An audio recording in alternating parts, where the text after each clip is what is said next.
Well, welcome to the Faithroots podcast. Filming it and recording it today, and you can join in live, Faithroots live, on my Facebook page as well. And do feel free to interact if you're watching on YouTube or on Facebook by sharing your comments and reactions as well. It's good to get your feedback on the stuff we're talking about. So today I wanted to talk a bit about intercultural or cross-cultural stuff, and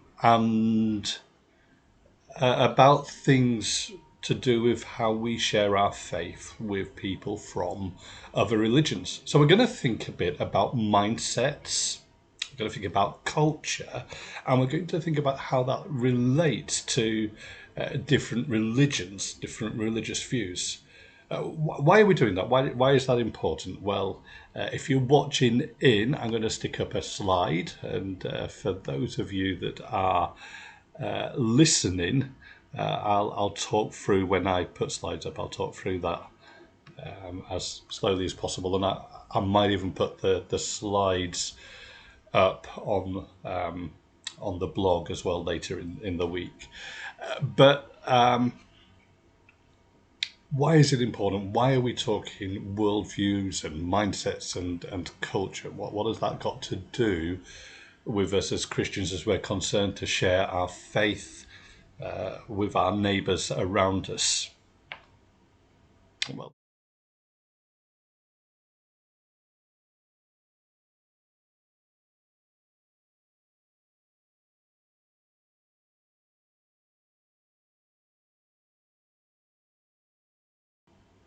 so the first reason is this, that it's important that we understand people.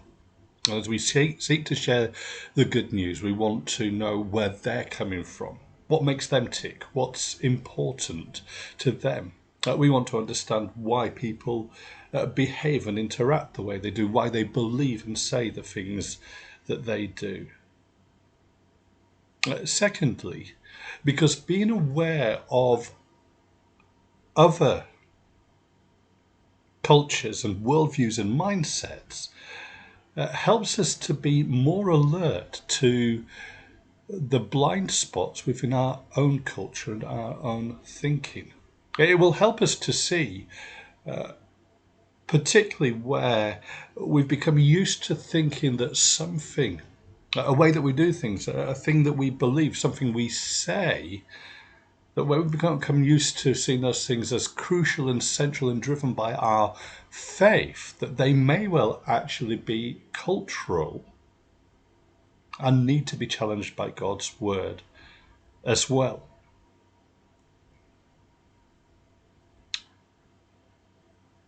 Thirdly, that if we want to share share our faith and to live for Christ and to help and encourage other believers,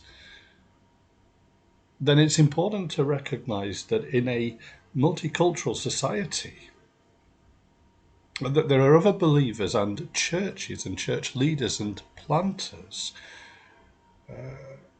who serve within cultural contexts that bring their own specific challenges. And we want to know what our brothers and sisters face, the challenges that they face. So that's why it matters. One note of caution here, we'll come back to this later.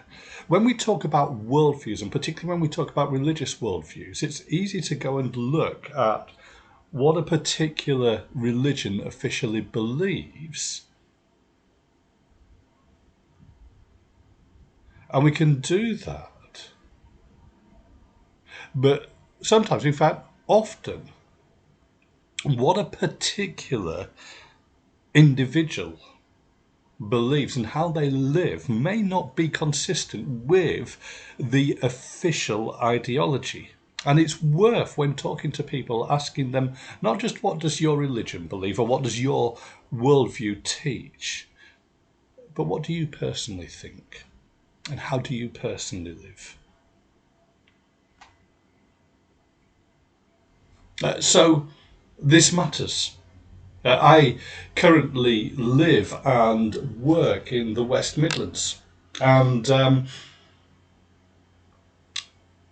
this is an area that is reflective of so many different cultures. That here in the Midlands, an urban conurbation with over 2 million people living here, you will find living often side by side, cheek to jowl, in communities like Sandwell and Sparkbrook and West Bromwich and those kinds of areas. You will find Muslims and Sikhs and Hindus. You will also find practicing Christians, and you will find people that call themselves Christians and hold to and adhere to that at a formal level. And you will find people that would say that they are secular, that they have no faith, that they are agnostic or atheist in terms of their views of does God exist. I grew up in Bradford. The city I grew up in was also extremely multicultural. I went to school with Muslims and Hindus. And so I've got a particular personal concern to see people from different cultures and backgrounds hear about Jesus. It's been a joy to be part of, to worship in and to lead in churches that have been multicultural, where people from different ethnic backgrounds, different classes and stratas of society have been able to find unity and togetherness in Jesus Christ. So that's something I'm particularly passionate about. And I say that, but I also want to suggest it's unavoidable if we are serious about mission in urban Britain. So let's talk a bit more about the mindset and the worldviews that we associate with the major religions of the world. And here's the thing. Whilst we talk about major religions,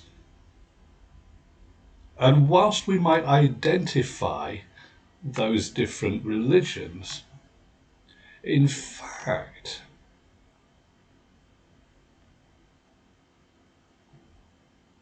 we discover that there are multiple religions, but actually only really two worldviews. So I'm going to put a slide up again for those watching and talk it through for those listening in.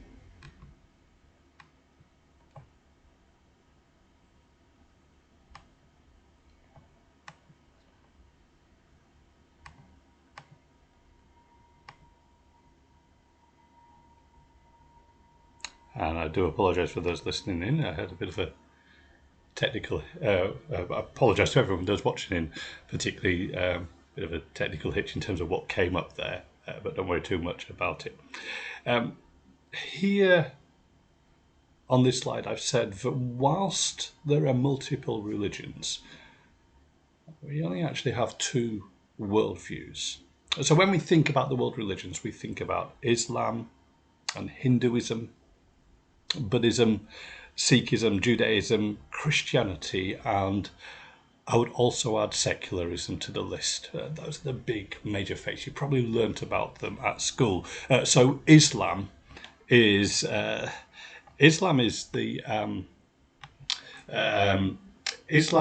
belief that God has revealed who He is and His plan for us through the Prophet Muhammad, found in the Quran.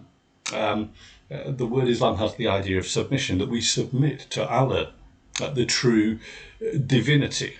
That Muhammad is His prophet. Then when we talk about Hinduism is and Buddhism are Eastern religions. Hinduism, on one level, appears to be polytheistic, but it has a belief in reincarnation. To some extent, there's an element of pantheism and panentheism in it, that the whole of creation is somehow connected into the divine. Similarly with Buddhism, that focus on reincarnation and the association with Buddha as the teacher. Judaism, of course, the close relative of Christianity. The story that we see in the Old Testament is of God calling a people to himself, that the Israelites, they form a nation of Israel in the promised land, under King David. After King David and King Solomon, the kingdom splits into two. Most of the tribes forming the northern kingdom of Israel, but Judea forming out of the tribes of Judah and Benjamin. The kingdoms then fall to northern empires, to Assyria and Babylon. But eventually there's a return to the southern kingdom, to Judea. That's where you get that term Jew or Jewish from. So Jews believe in Yahweh, the God who has made a covenant with them.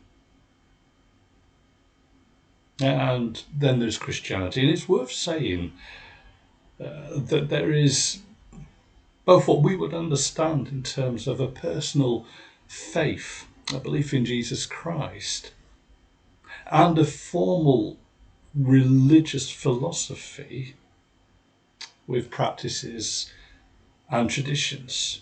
Finally, I've mentioned secularism. That a lot of people won't have a particular interest in God. Now, for some of them, that means they're atheists. They don't believe that there is a God. And for some of them are agnostics. They can't say for certain whether or not there's a God. Though once you are agnostic, it's kind of a gentle way of saying I'm about as close to an atheist as you can get. But there are also lots of people who have no particular religious view, no interest in God or religion. And it's not that they don't believe in God, it's just it isn't relevant or part of their life.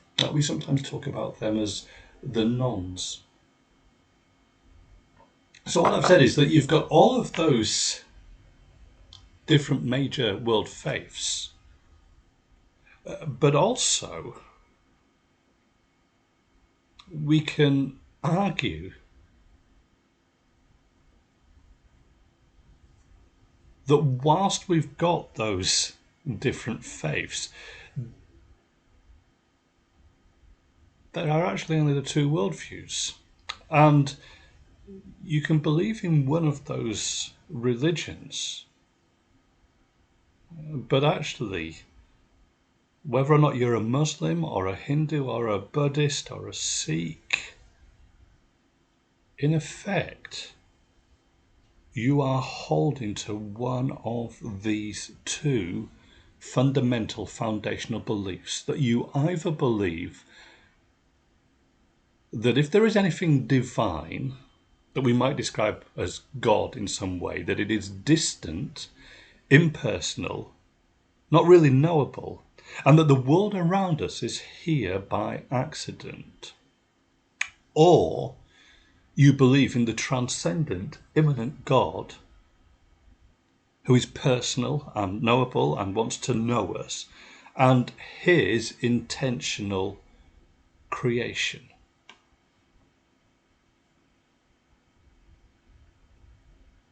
In fact, I want to go further than that, and what I want to suggest today is this.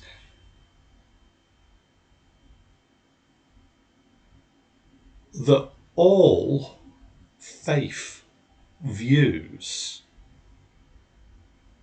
are essentially rooted in that first proposal, and that they arise out of a belief that God is unknowable, distant, impersonal.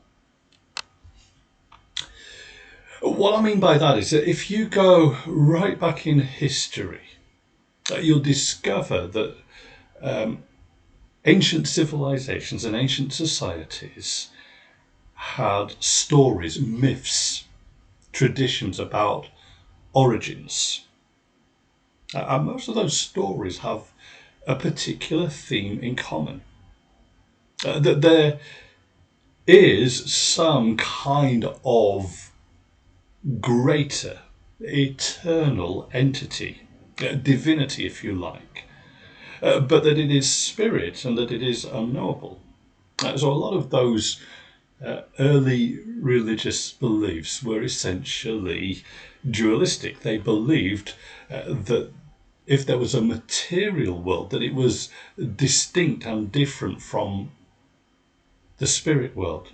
And furthermore, that spiritual is good and what's material is bad. Spiritual is eternal, material is temporary and accidental. So read some of those stories about how the world came into being, and what you'll discover is that somehow, by accident, the world gets made.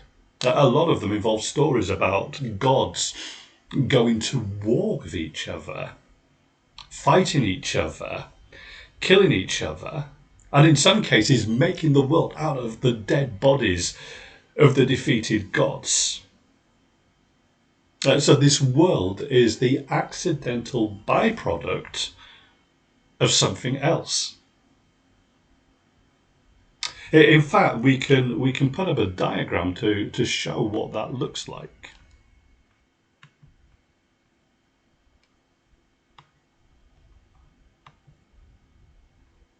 And so here we are. I want to suggest that each of our big world religions has a common foundation, and it's this: that there is something called divinity that is distant and remote and unknowable. And there's matter, the universe. It has come it has come about accidentally. And the way it's come about is that, first of all, that divinity has accidentally created intermediaries, mini gods, if you like. And they have gone to battle and fought with each other. And they have sought then to create and to shape in competition with one another. And what that means is that we are here trapped in the universe, trapped in matter, trapped in our physical bodies that act as cages and prisons. But we want to escape back to being spirit again, to being up there with divinity. But this divine entity doesn't want to and can't have anything to do with matter, and therefore with us. And so we can really only relate to it and escape to it through these intermediaries. Now, they have different names. They're categorized in different ways in different religions, different worldviews.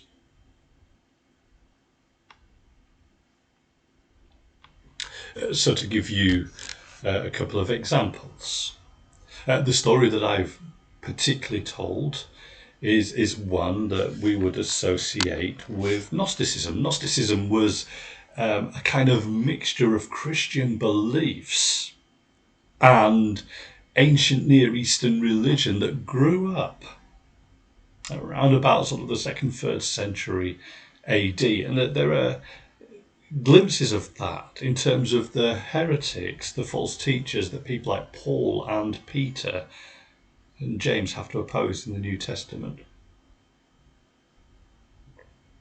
Now, here's the thing. At some point, Christianity begins to become mainstream in the Roman Empire. And by the 4th century, it's become the main accepted religion. So to disagree with official, formal Christianity is not just to put you in religious conflict with the church, but to put you at odds politically, socially, culturally with the empire around you. The result of that was that people who disagreed with what the Bible taught, Christian understanding of the gospel, often found themselves exiled out of the empire, out to places like south of Egypt, but also out eastward, out of Palestine and into places like Saudi Arabia, as we know it today. And so in those places, those kind of mixed up ideas were kind of incubated, preserved, passed on, but also, as happens, mutated and changed and shaped a bit and became a bit confused and mixed in with other things. And that's fascinating. Because fast forward a few centuries and you get this guy called Muhammad. What kind of culture is he mixing in? Well, he's mixing in a culture where Roman Catholic understandings of what it means to believe in Jesus are already developing within the sort of the Christian world, but also outside of it, where those Gnostic type ideas have been able to develop and evolve. The result of that, I would suggest, is that you end up with somebody exposed to a religious view that saw God as remote and distant, not the God who is love and compassionate, not the God who truly wants to know us or can even get his hands dirty in our lives. A God who you need to somehow get the attention of, you somehow need to please, you somehow need to climb up to. I want to suggest that gives us the basis for how Islam starts to develop. As Muhammad puts in, methods, rituals, things to believe, things to recite, things to do, like pilgrimage and almsgiving and fasting, to enable you to kind of start to climb up the ladder through those intermediaries to God. And Islam has those intermediaries in place, prophets like Muhammad. Jesus is categorized as one of those prophets as well, but also particularly in folk Islam, the idea of the jinn, that there are these kind of spiritual beings somewhere between God and us. Fascinatingly, when you look at Hinduism, whilst we think of Hinduism as polytheistic, the gods that Hindus tend to worship and build idols of are not the one true God, the overall creator of everything, but rather, again, they are the intermediaries in between. If the one true God, the one true divine being is unknowable, then in his place we look to mini-gods, intermediaries, idols, to worship instead. And here perhaps is the controversial bit. That when we look at atheistic evolution, we are actually seeing something of the same again. Because we can't avoid the fact that this universe is constrained by time and space. And that means that this universe has boundaries and it has a beginning, it has origins. Which means that there must be something more than this. Now, atheism has not removed the question what is beyond time, or the question, what is beyond space. It has just either answered it with, we don't know, we can't answer that, or that there is impersonal, eternal matter. And what atheistic evolution teaches is that we are here in this chaotic, unpredictable world by accident. If you read Richard Dawkins, he argues that we are here because genes have learned to replicate, to mutate, and to spread, but they need something to cage them in, to hold them in, to protect them, to live in, if you like. So, if ancient people believed that we were an accidental byproduct of the wars of the gods,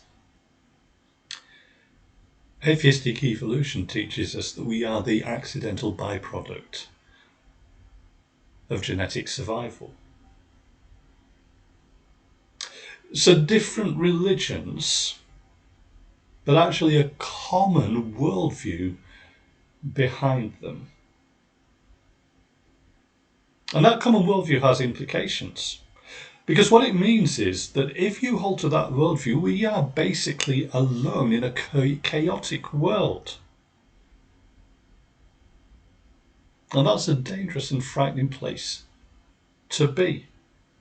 The result of that is that behind the different religions, first of all, there are some common questions.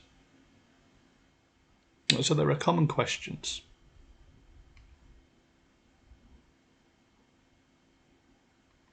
First of all, is there more than this? Is there more than this? So here we are living in this world. With all of its chaos, with all of its suffering, with all of its dangers, with all of its frustrations. And each of us are asking the question, is this it? Is it just about life in the here and now? These 70 to 90 brutal, short, painful years. Or is there more? Is there a God out there? And is it possible to know him? Is it possible to meet him? The second question that one way or another we're all asking is, where did we come from? We all want an origin story. Where did this world come from? Are we just here by accident?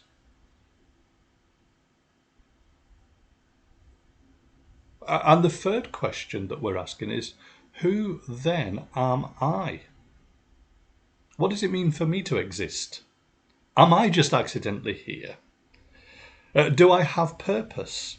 Do I have meaning? Do I have identity? Do I have dignity? Am I different from the animals around me? And finally, where are we going? What does the future hold? What is the future of this planet? Is it all just going to end up in floods and global warming and that kind of thing? Are we going to be taken over by viruses? Are we going to see a cycle, a kind of reincarnation of the creation, so that we cycle into another world, another experience? Will there be another creature to take over from us, just as we are believed to have taken over from the dinosaurs? Or is there life after death? And is there existence after this world? Those are the questions that people are asking, and each religion tries to offer answers to them. So there's a common worldview, common questions, and out of that, a common desire for meaning that gets expressed in diverse ways. So here we are living in this world, trying to make sense of what's going on around us.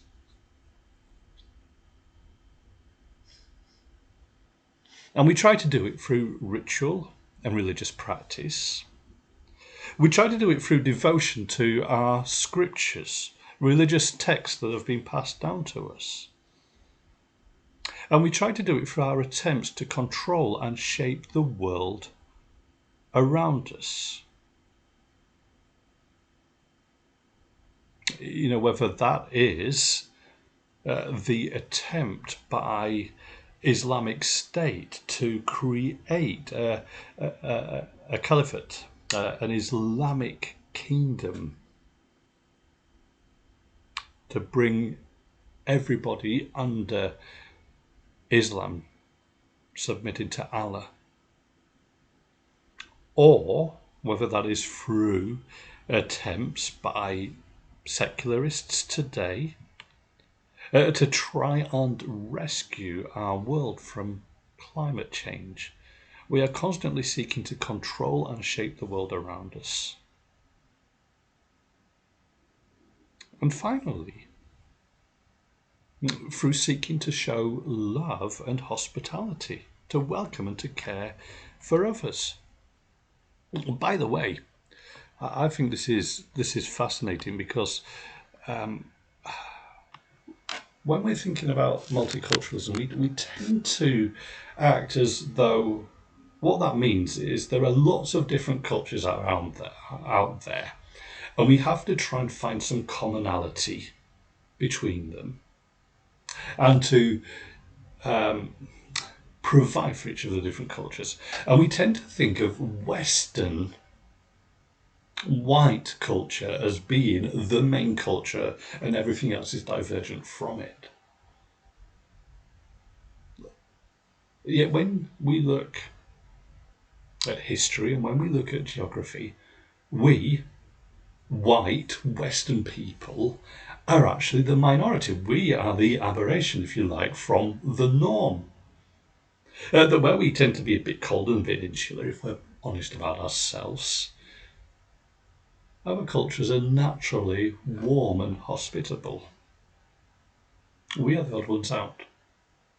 And it's worth remembering that as Christians, if we are thinking about how to relate to other cultures.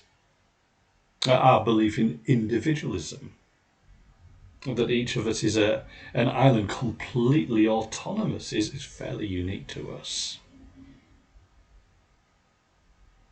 And that's something to consider when we engage in conversation. And also when we look at the Bible. That if at times the Bible sounds alien to our Western culture, our 21st century culture, it's not that the Bible is out of touch with the world today. It's that we've become a bit out of touch with the world today and the world historically. And that might be a little bit humbling for us. But my purpose today was just to highlight those common themes that the big world religions and the big world cultures share. And as I've said, there are two worldviews, two ways to live, if you like. So I want to finish by saying this. There is that choice between a worldview that sees the divine as distant and this world as chaotic and accidental, and a worldview that says that God is transcendent, that there is a God who is greater and bigger than this world, but not distant and remote from it, but immanent, close, personal, knowable. A lot of formal Christianity actually acts as though the latter is true, that God is distant, remote, isn't interested in us, and we have got to find ritual and works and rules and regulations in order to get us closer to God. A lot of Christianity relies on having those intermediaries in place. And so Christians have, where Muslims have had the jinn and the prophets and Other religions have had their gods. Christians have stuck in saints. And of course, as Protestants, evangelicals, we don't do that, but we can stick in our own intermediaries, can't we? Pastors and Christian celebrities and people that we look to, places and festivals and events that we go to get us closer to God. And when we do that, we are sharing in that same worldview. But there is an alternative worldview. And I want to draw us back to it. It's this. The other worldview is the belief that there's a God who made this world. That we as his creation were made in his image, loved by him, made with a purpose to fill and to subdue this world, but that we rebelled against him.